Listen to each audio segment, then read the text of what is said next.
Olá, meus queridos irmãos, que alegria estarmos juntos, ainda que virtualmente, para darmos sequência à nossa caminhada na carta de Paulo aos Filipenses, na nossa série de mensagens intitulada Alegria Extraordinária. Tenho certeza que o nosso texto de hoje virá ao encontro aí das nossas necessidades em tempos em que a igreja clama por um novo ânimo, por esperança e consolo da parte do Senhor. Abra sua Bíblia, então, por gentileza, em Filipenses capítulo 4. Filipenses capítulo 4, nós vamos ler do versículo 1 ao versículo 7. Bom, enquanto você procura aí, eu quero agradecer a companhia dos membros da igreja, acompanhando mais essa transmissão da nossa mensagem semanal e, claro, agradecer muito aqueles que não são membros da base e que nos dão hoje o privilégio de estar conosco agora. Vamos ler então Filipenses capítulo de número 4, versículos de 1 a 7. Pega a sua Bíblia, acompanha comigo. Diz assim a santa bendita palavra do Senhor. Portanto, meus irmãos, a quem amo e de quem tenho saudade, vocês que são a minha alegria e a minha coroa, permaneçam assim, firmes no Senhor, ó amados. O que eu rogo a Evódia e também a Sintique é que vivam em harmonia no Senhor. Sim, e peço a você, leal companheiro de jugo, que as ajude, pois lutaram do meu lado na causa do Evangelho com Clemente e meus demais cooperadores. Os seus nomes estão no livro da vida. Alegrem-se sempre no Senhor. Novamente direi, alegrem-se. Seja a amabilidade de vocês conhecida por todos. Perto está o Senhor. Não andeis ansiosos por coisa alguma, mas em tudo, pela oração e súplicas e com ações de graças, apresentem seus pedidos a Deus. E a paz de Deus, que excede todo entendimento, guardará o coração e a mente de vocês em Cristo Jesus. Vamos orar? Curva essa cabeça, feche teus olhos. Senhor, nós agradecemos pela Tua palavra, Te louvamos, Senhor, a Ti a nossa adoração, a Ti o nosso louvor. Deus, nos colocamos diante de Ti, na dependência do Teu Espírito, para que neste momento, Senhor, nós possamos estar com a mente e os corações abertos para receber, para compreender a Tua palavra, Senhor, e assim possamos aplicá-la corretamente na nossa vida e também que possamos ser bênçãos para os outros, para outras pessoas, para a glória do Teu nome, para a edificação da Tua igreja e para o crescimento do Evangelho. Assim nós Te pedimos em nome de Jesus. Amém. Amém. Meus irmãos, eu lembro-me como se fosse hoje um momento da minha vida em que eu experimentei pela primeira vez, conscientemente falando, o que Paulo chama aqui em Filipenses de a paz de Deus que excede o entendimento. Grosso modo, o apóstolo ele se refere aqui a um estado de alento, embora a nossa vida esteja sujeita a tribulações, um estado de serenidade, de consolo, calmaria, não relacionados à ausência de problemas, mas um estado de paz apesar do problema. Essa experiência ela ficou marcada na minha memória porque foi a primeira vez que de fato eu pude experimentar algo inexplicavelmente maravilhoso e ao mesmo tempo diferente de tudo que eu tinha vivido até ali, até aquele momento. Bom, eu vou resumir aqui como é que foi essa experiência. Olha, num determinado momento da minha vida, eu fui acometido de uma ansiedade fora do normal que começou a afetar a minha rotina. Algumas razões podem ter sido aí o gatilho dessa situação. Estresse, pressões psicológicas diante das incertezas, dos desafios da vida, enfim, havia uma angústia me paralisando, era um mal-estar constante, um misto de pânico, opressão, e é importante frisar aí que eu não era cristão nessa época, tá? Mas havia no fundo do meu ser um nome muitas vezes pregado por diferentes pessoas usadas por Deus. Hoje eu entendo bem isso.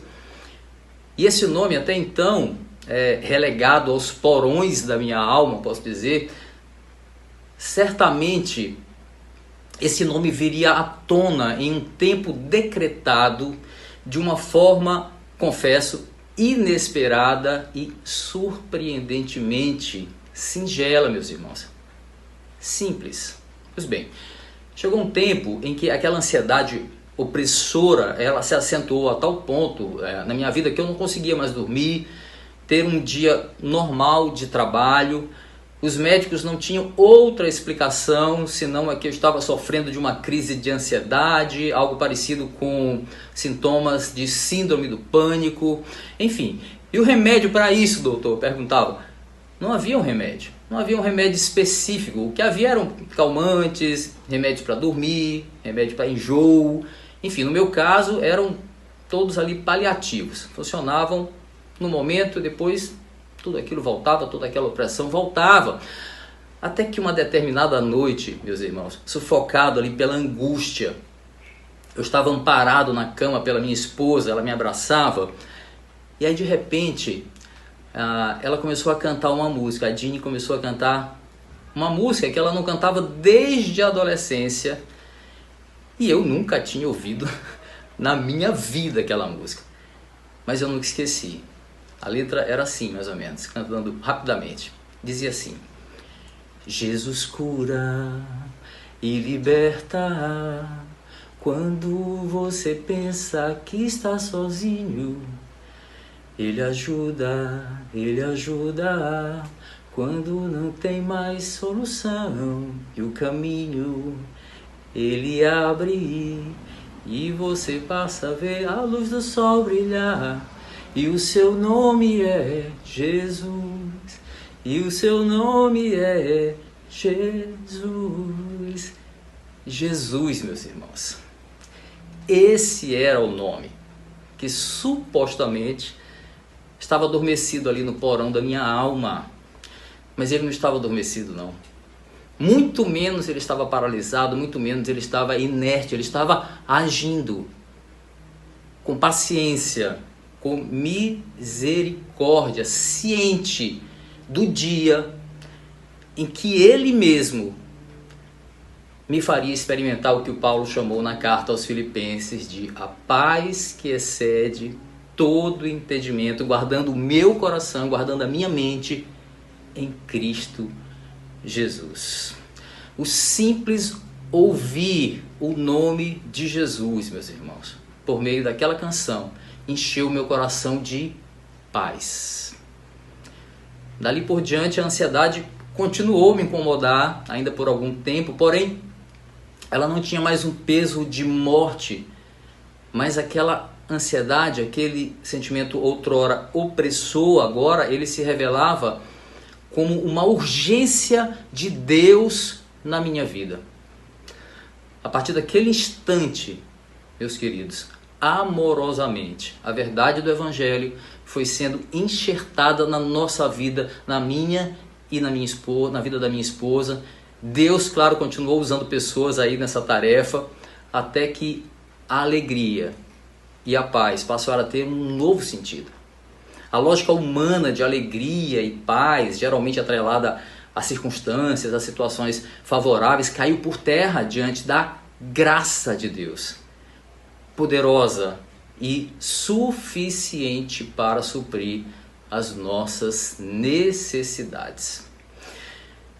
Paulo, o mesmo líder da igreja, que um dia ouviu de Deus a frase "a minha graça te basta", ele segue agora para as suas recomendações finais aqui na carta escrita aos irmãos da igreja de Filipos. Em pauta, versículos 1 a 7, do último capítulo de Filipenses, aqui que vamos ver hoje, uma série de conselhos ali em tom de exortação, e ele vai começar pela firmeza e pela harmonia que os irmãos precisariam ter no Senhor. Ele diz, os irmãos precisavam ter firmeza e harmonia no Senhor. Nós veremos esses conselhos aí nos versículos 1, 2 e 3. Em seguida, os conselhos de Paulo ressaltarão a alegria que deve preencher a vida dos cristãos e também o exemplo de comportamento que eles deveriam ter. E aí nós vamos ver nos versículos 4 e 5 esses conselhos.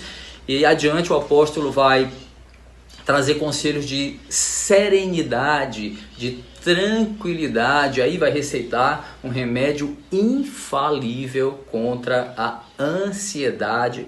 Fica aí, não desiste para você ouvir que remédio é esse. E por fim, o apóstolo vai ressaltar o resultado na vida do crente da aplicação desse maravilhoso remédio. Bom, tomando como base aí os 2 pontos altos das palavras de Paulo nesse trecho da carta, o tema do sermão de hoje é uma alegria ordenada, uma paz inexplicável. Muito bem, como nós temos visto aí, meus irmãos, ao longo da carta de Paulo, o apóstolo ele segue alertando os irmãos de Filipos acerca de atitudes que precisam fazer parte da igreja a fim de preservar a saúde espiritual da congregação, que precisava enfrentar ali inimigos externos, inimigos internos. Muito bem, ao se aproximar aqui do final da sua carta, o apóstolo fará uma série de exortações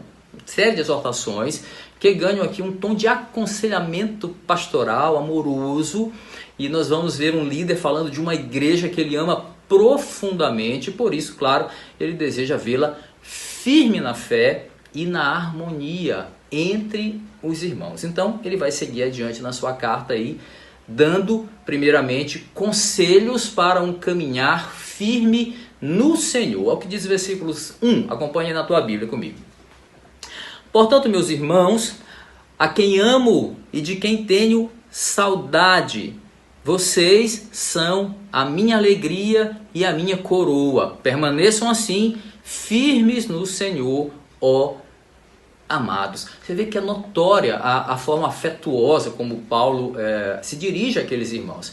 Ele declara o seu amor por eles, chamando-os aí de minha alegria, né? De minha coroa. A palavra grega para coroa aqui é Stephanos, a mesma atribuída à coroa de louros que o atleta recebia como vencedor de uma corrida nos Jogos Olímpicos ali daquela época. A igreja de Filipos é aqui então simbolicamente apresentada como um prêmio recebido pelo apóstolo por seus esforços, ou seja, pastorear os filipenses e poder enxergar neles os resultados do evangelho enchia Paulo de alegria. Essa alegria é comparada aqui à satisfação de um atleta que recebe a coroa de vencedor de uma corrida para a qual ele se dedicou muito para vencer, para participar. No capítulo 3, que nós vimos nos 2 domingos passados, nós vemos aqui um sentido escatológico na coroa, né? Recebida pelo cristão que cruza a linha de chegada. O prêmio ali é a ressurreição em Cristo. Mas agora a metáfora da coroa é transformada numa recompensa que é dada a Paulo pelos cuidados dedicados à igreja de Filipos.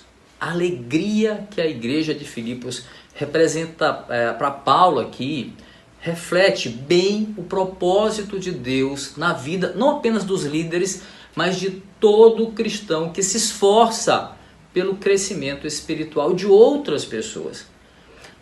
Meus irmãos, quando nós somos alcançados por Cristo, a reboque da salvação, devem vir a responsabilidade e o interesse de ser canal de edificação na vida de outras pessoas.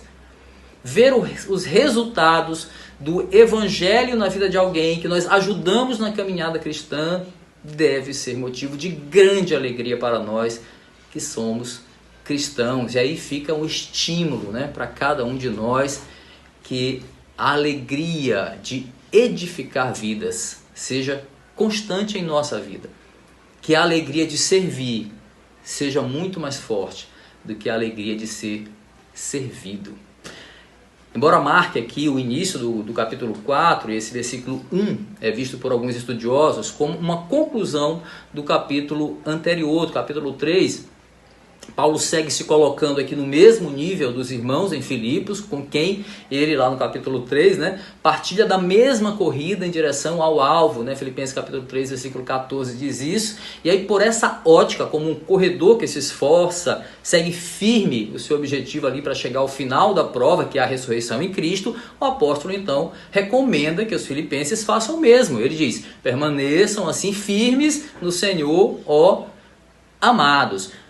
Olha, novamente aqui, meus irmãos, é bom a gente atentar que Paulo vem ressaltar o princípio da coletividade sugerida lá no capítulo 3, recomendando que aqueles irmãos amados permaneçam unidos no Senhor. A firmeza aconselhada por Paulo aqui, ela reforça exatamente o princípio da unidade do corpo de Cristo, no sentido de que a corrida cristã deve ser trilhada coletivamente, todos na mesma direção, firmados nos propósitos estabelecidos pelo Senhor para a sua igreja.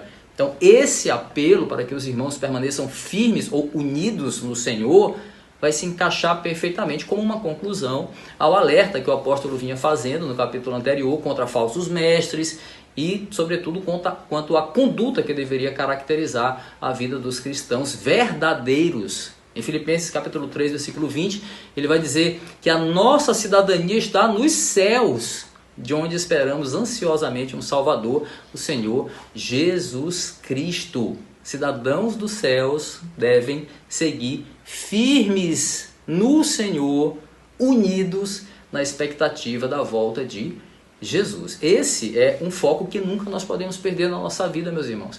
A volta do Senhor vai se cumprir em dia e hora que nós não sabemos. Em outras palavras, nós não podemos trilhar a nossa carreira cristã de qualquer jeito, despreocupados com a nossa conduta, como se a segunda vinda de Cristo não fosse uma promessa a ser cumprida, como se tivéssemos todo o tempo do mundo para corrigir passos que precisam ser realinhados no Senhor, hoje, agora. Não podemos agir como se tivéssemos todo o tempo do mundo.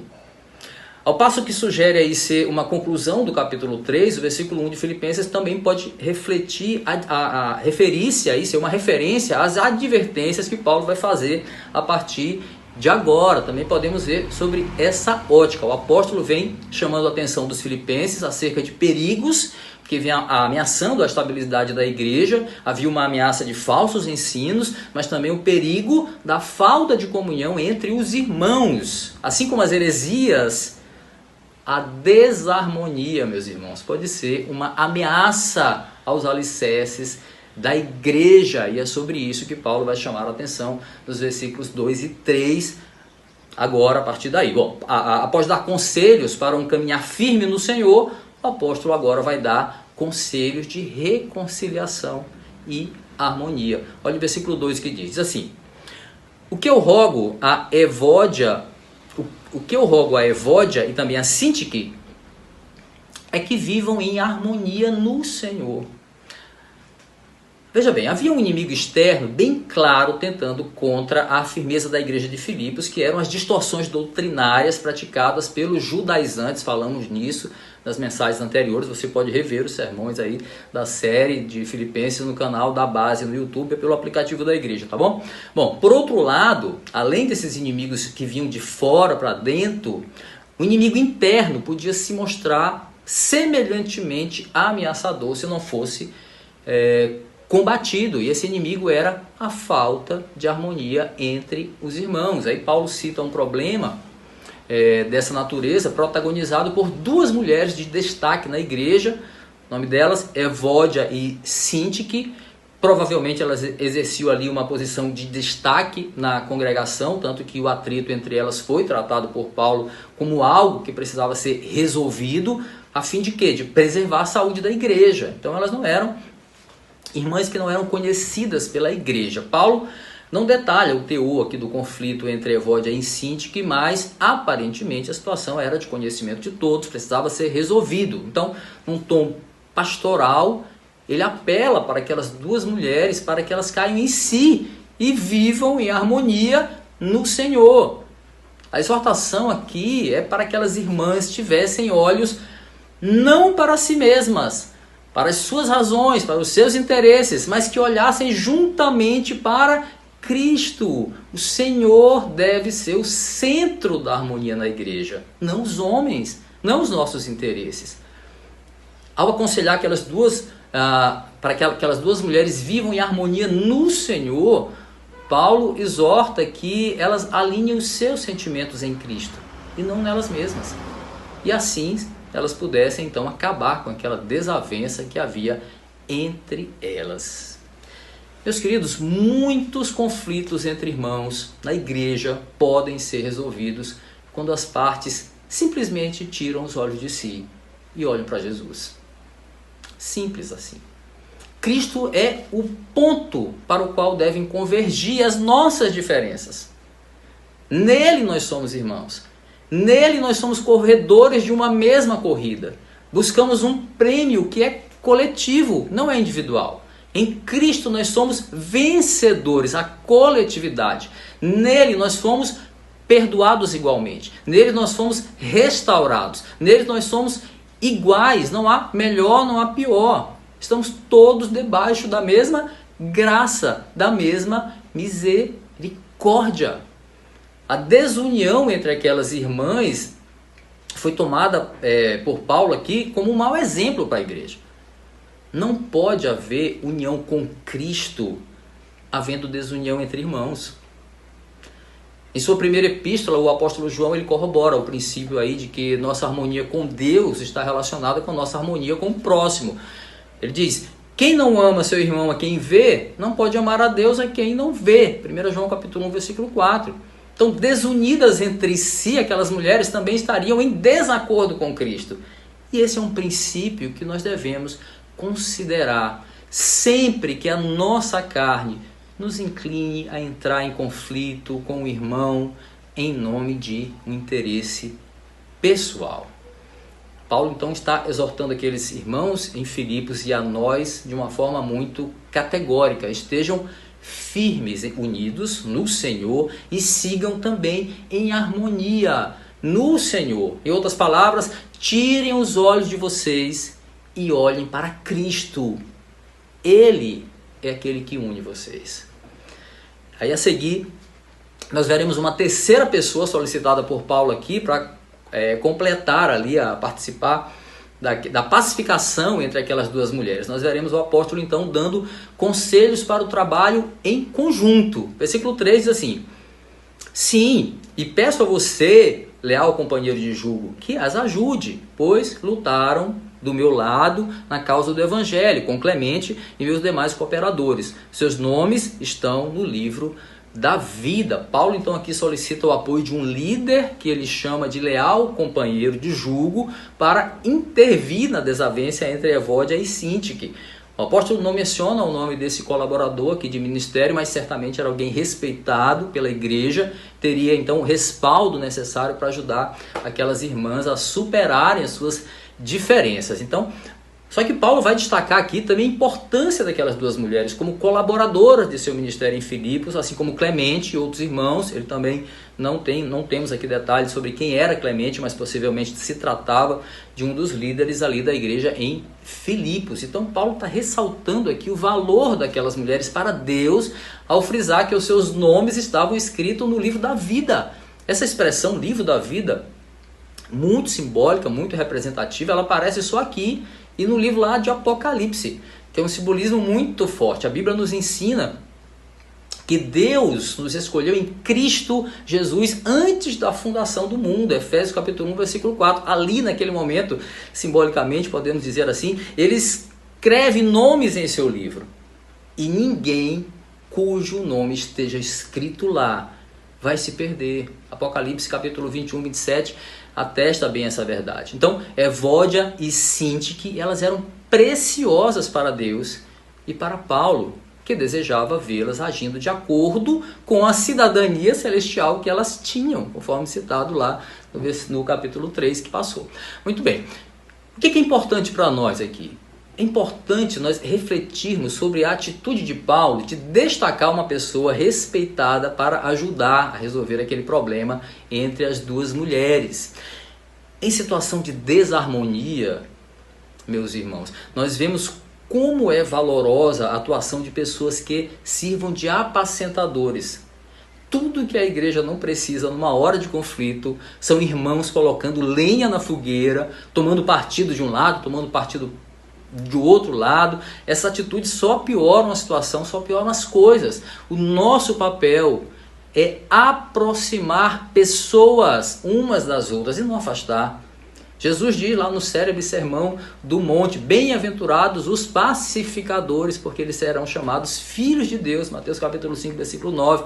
Então, como discípulos de Jesus, nós temos um chamado de promover a paz, a união, a harmonia entre as pessoas. O evangelho é a bandeira dos pacificadores. Aleluia!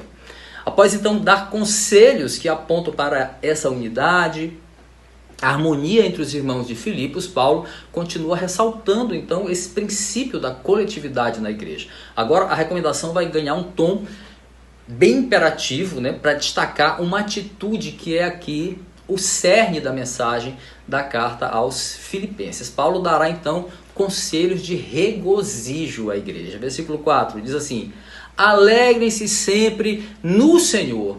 Novamente direi, alegrem-se. Após exortar a igreja a permanecer firme no Senhor, a viver em harmonia no Senhor, o conselho agora, em tom de ordenança, é: alegrem-se sempre no Senhor. O apóstolo reforça a ordem, né? Alegrem-se, ele diz. O ponto aqui não é dizer que um cristão deva estar imune à tristeza, ou está imune de passar momentos assim de profundo lamento. Não é isso, não. Evidentemente que não é esse o ponto aqui. Os evangelhos, eles nos revelam que Jesus chorou de tristeza.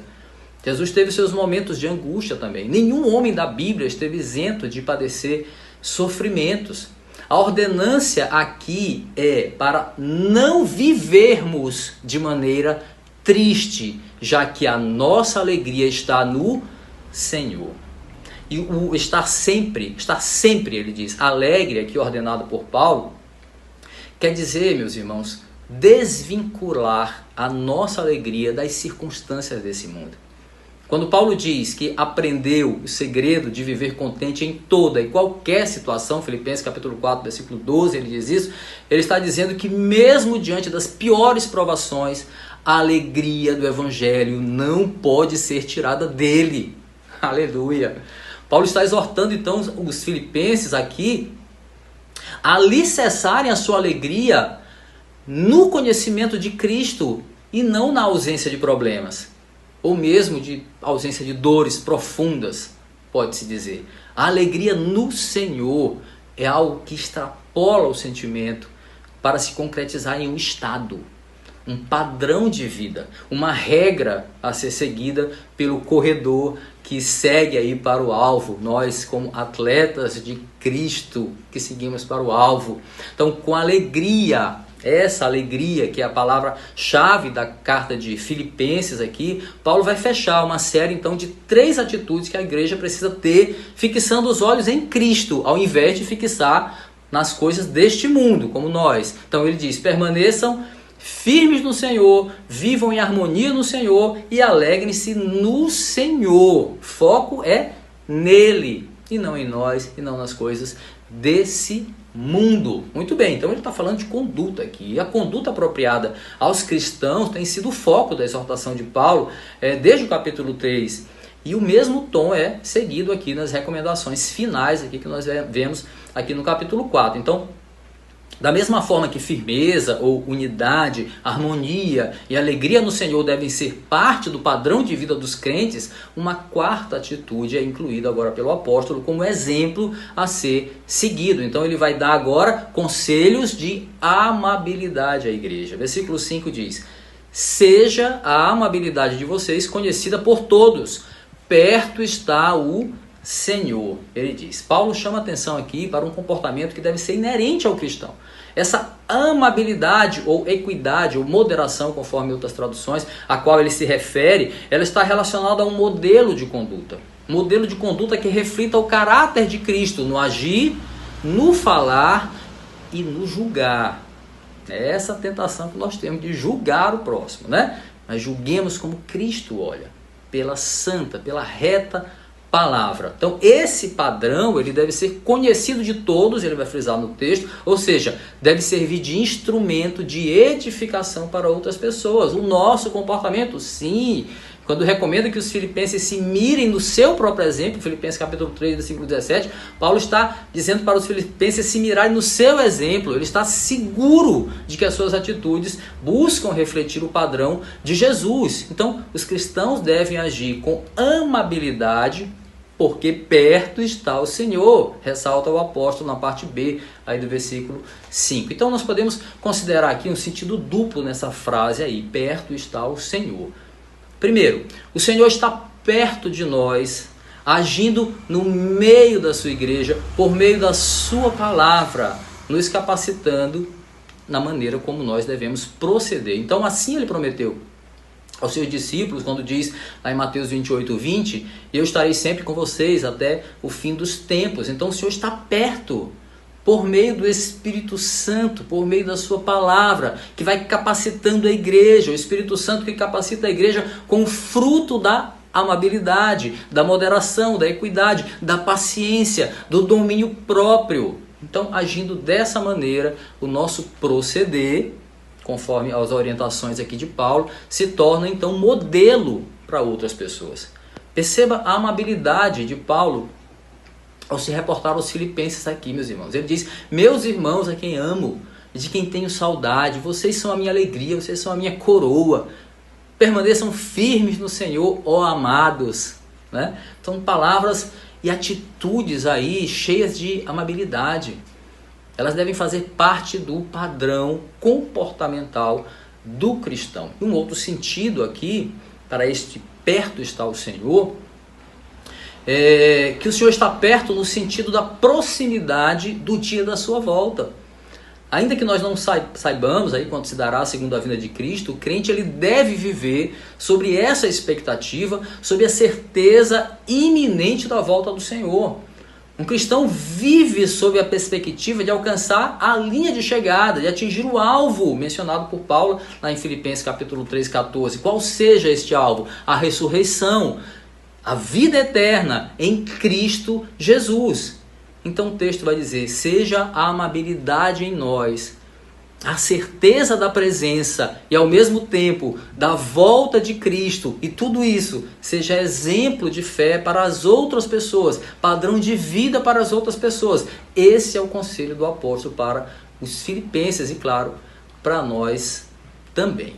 Bom, os irmãos da igreja primitiva, vale ressaltar, eles viviam a expectativa da volta iminente de Jesus. Os tempos não eram fáceis, não. O retorno do mestre seria o cumprimento do fim das dores, do fim das tribulações. Mas a espera estava se tornando demorada, tardia para eles. Então estava se tornando, podemos dizer, um motivo de desânimo. Estava se tornando uma ansiedade para muitos cristãos. Sim, problemas de ansiedade não é novidade na vida da igreja, não.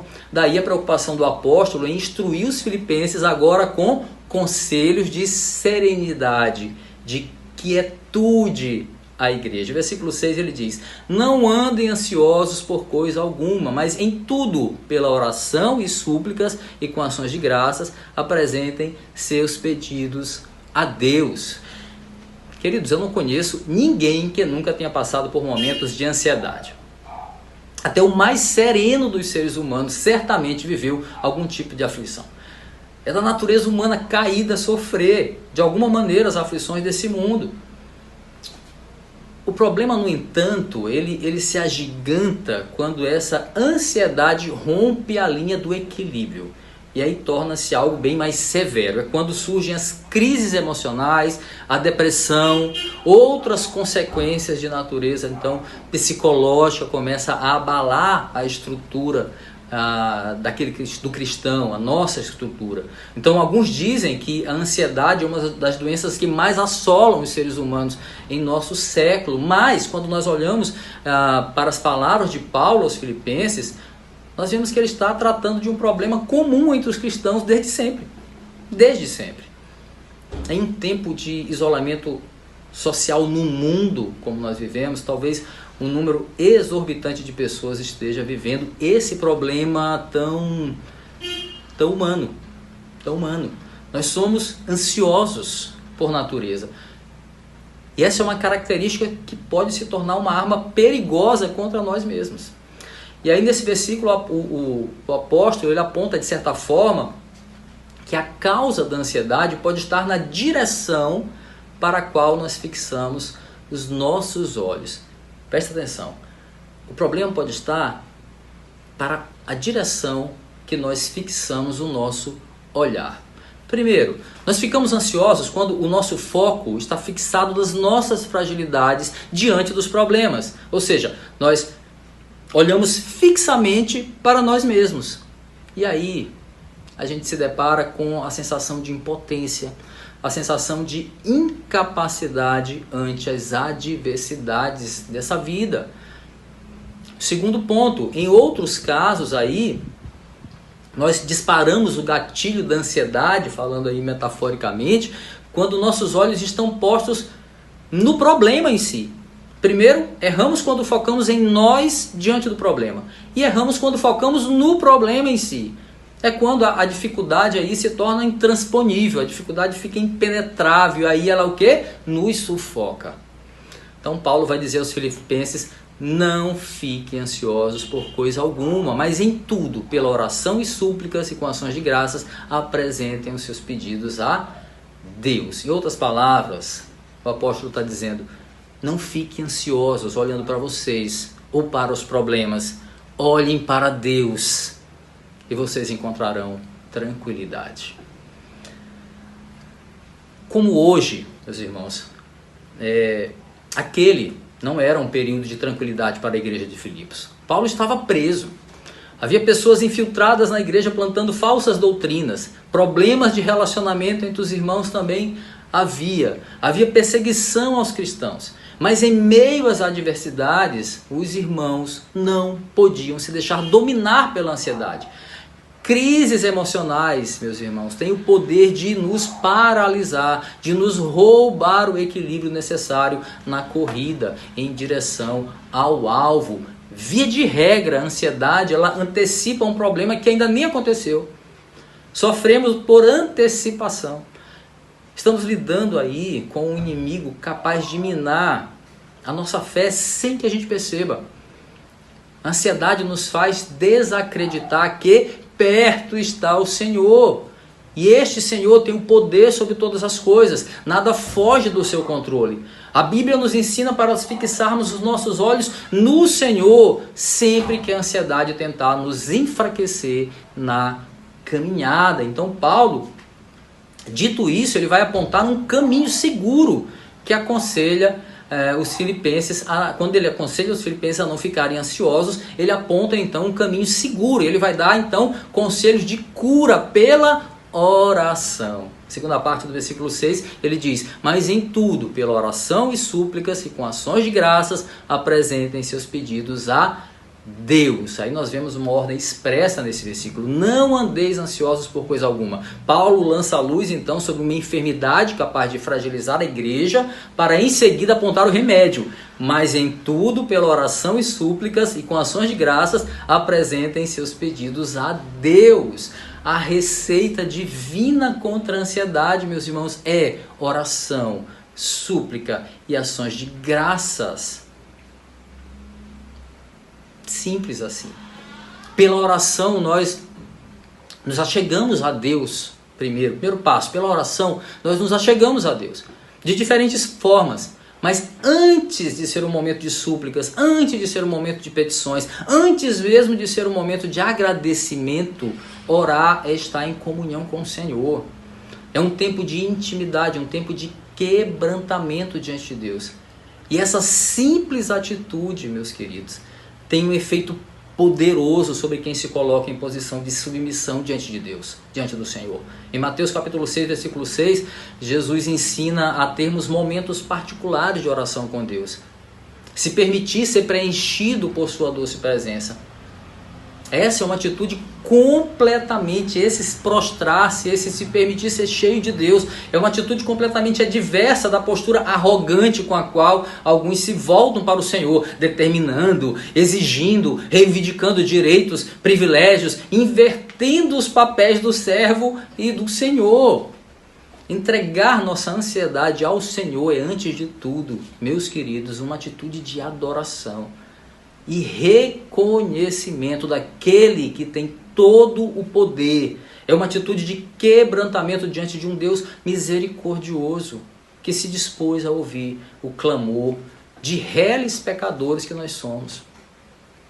Com essa consciência, aí sim, Paulo acrescenta que nós devemos, então, nos achegar ao Senhor com súplicas. E a súplica é caracterizada por um tipo de oração com uma causa específica. Por uma causa específica. A súplica é um momento em que, embora estejamos diante de um Deus que conhece tudo a nosso respeito, mas é aquele momento em que nós podemos desabafar as nossas dores, as nossas necessidades diante daquele que pode responder ao nosso clamor. Por fim, aí, esse momento deve ser também de ações de graça.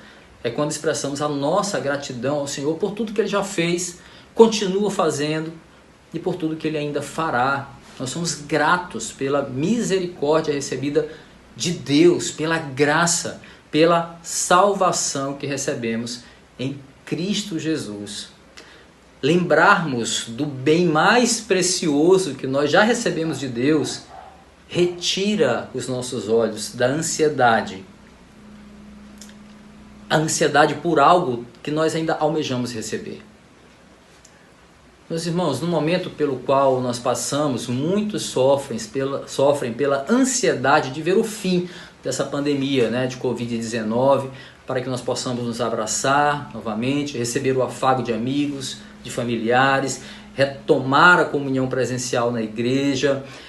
Mas, irmãos, quando nós descansamos em oração, na presença de um Deus bondoso e soberano, nós podemos nos alegrar e ser gratos pelo que Ele já fez e ainda vai fazer, ainda que não coincida aí com o que nós esperamos que Ele faça.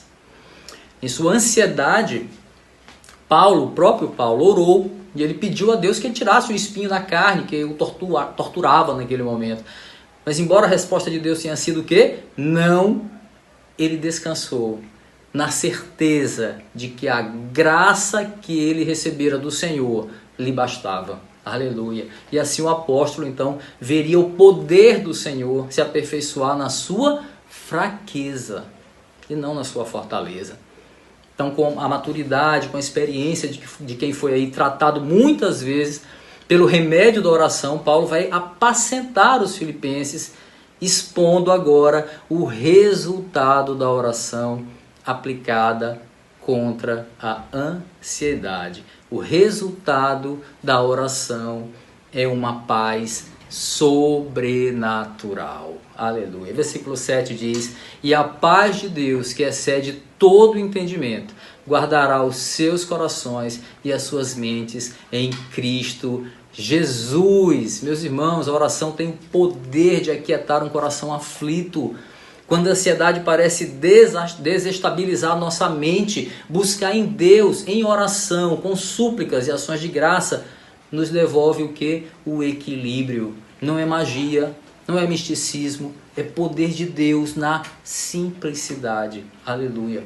Alguns diriam que sessões de meditação produzem o mesmo efeito. Nada contra a meditação, tá, gente? Pelo contrário, ela pode ser extremamente saudável, dependendo aí do foco. Mas a oração, meus irmãos, ela não pode ser vista como um mero exercício solitário de busca por paz interior ou de equilíbrio pelo autoconhecimento, podemos assim dizer. A oração é um diálogo, um canal de intimidade com o Senhor da vida. Aquele que nos conhece melhor do que ninguém, que sabe dos detalhes da nossa estrutura. Ele conhece as nossas necessidades em detalhes. Esse particular com Deus mencionado por Paulo aqui é algo que nem todos podem ou poderão um dia compreender, porque se trata de um diálogo intermediado pelo Espírito Espírito Santo que habita naqueles que foram alcançados pela verdade do Evangelho. Aleluia. Daí a razão de o apóstolo mencionar como resultado dessa oração uma paz que excede todo entendimento. Não se trata de uma paz movida pelas circunstâncias, ou mesmo uma paz interior que nós possamos encontrar em nós mesmos. Esse estado de espírito que vai além de um sentimento de bem-estar é a paz que vem de Deus. Essa paz que excede a lógica, excede a razão humana, guardará os seus corações e as suas mentes em Cristo Jesus. Em outras palavras, a paz de Deus é guardiã da nossa saúde mental, emocional, psicológica. É essa paz que nos mantém sãos em meio às tribulações e às dores desse mundo. Essa paz de Deus. A palavra no grego para paz aqui é eirene. Ela representa algo mais que a ausência de problemas. Ela é mais que isso, mais que uma situação ímpar de bem-estar. Ela é fruto de uma unidade que nós temos em Cristo Jesus. Jesus efetua a paz e ao mesmo tempo é aquele que traz a paz, é aquele onde a paz pode ser encontrada em Cristo Jesus. No hebraico a palavra usada é shalom, uma saudação comum entre os israelitas, pressupondo exatamente isso, a unidade com Deus e consequentemente unidade entre os irmãos. A paz a qual Paulo se refere, embora transite aí além da lógica humana, não é algo subjetivo, não é algo místico, ou mesmo algo religioso. Ela é tão real que nós podemos chamá-la pelo nome Jesus, o príncipe da paz, predito pelo profeta Isaías. Jesus mesmo, ele mesmo nos deixou uma promessa lá em João 16:33. Ele diz: digo-vos isto para que em mim tenhais paz. Aleluia. O restante do versículo aí muitos conhecem de cor. No mundo tereis aflições, mas tende bom ânimo. Eu venci o mundo. Jesus nos diz: tende bom ânimo. Paulo corrobora as palavras do mestre aí dizendo: alegrem-se no Senhor. Outra vez vos digo, alegrem-se. A paz que excede o entendimento, ela preenche o coração daqueles que buscam no Senhor essa paz. A paz preenche o lugar que antes era ocupado pela ansiedade. Essa é a mesma paz que o próprio Cristo experimentou ali em meio à sua angústia no Getsemane, a poucas horas de ser preso, de ser açoitado para cumprir o seu propósito na cruz do Calvário. Foi a mesma paz experimentada em Estevão, em Atos capítulo 7. Estevão orava enquanto ele era apedrejado até a morte. Ele estampava no seu rosto a serenidade daqueles que sabem muito bem que a morte é só o início da eternidade com Cristo. Estevão orava. A paz que excede todo o entendimento é a mesma paz que Paulo experimentou há pouco tempo da sua execução, quando ele vai dizer lá em 2 Timóteo capítulo 4, versículos 6 e 8: a hora da minha partida é chegada, combati o bom combate, completei a carreira, guardei a fé.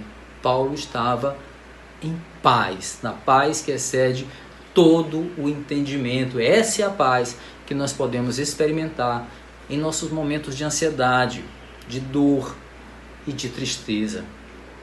Paulo inicia essa sequência de sua carta aos Filipenses recomendando que eles estivessem sempre firmes no Senhor. E ele vai terminar falando da paz de Deus, que excede todo entendimento, concedida àqueles que o buscam verdadeiramente, com o coração sincero, de todo o coração, como nos ensina a palavra. A gente, para concluir, eu quero recorrer às palavras do profeta Isaías, que parecem prenunciar um princípio que revela, que deve ser aí norteado, que deve nortear a vida cristã. Isaías capítulo 26, versículos 3 e 4, diz assim: tu guardarás em perfeita paz aquele cujo propósito está firme, porque em ti confia. Confiem para sempre no Senhor, pois o Senhor, somente o Senhor, é rocha eterna.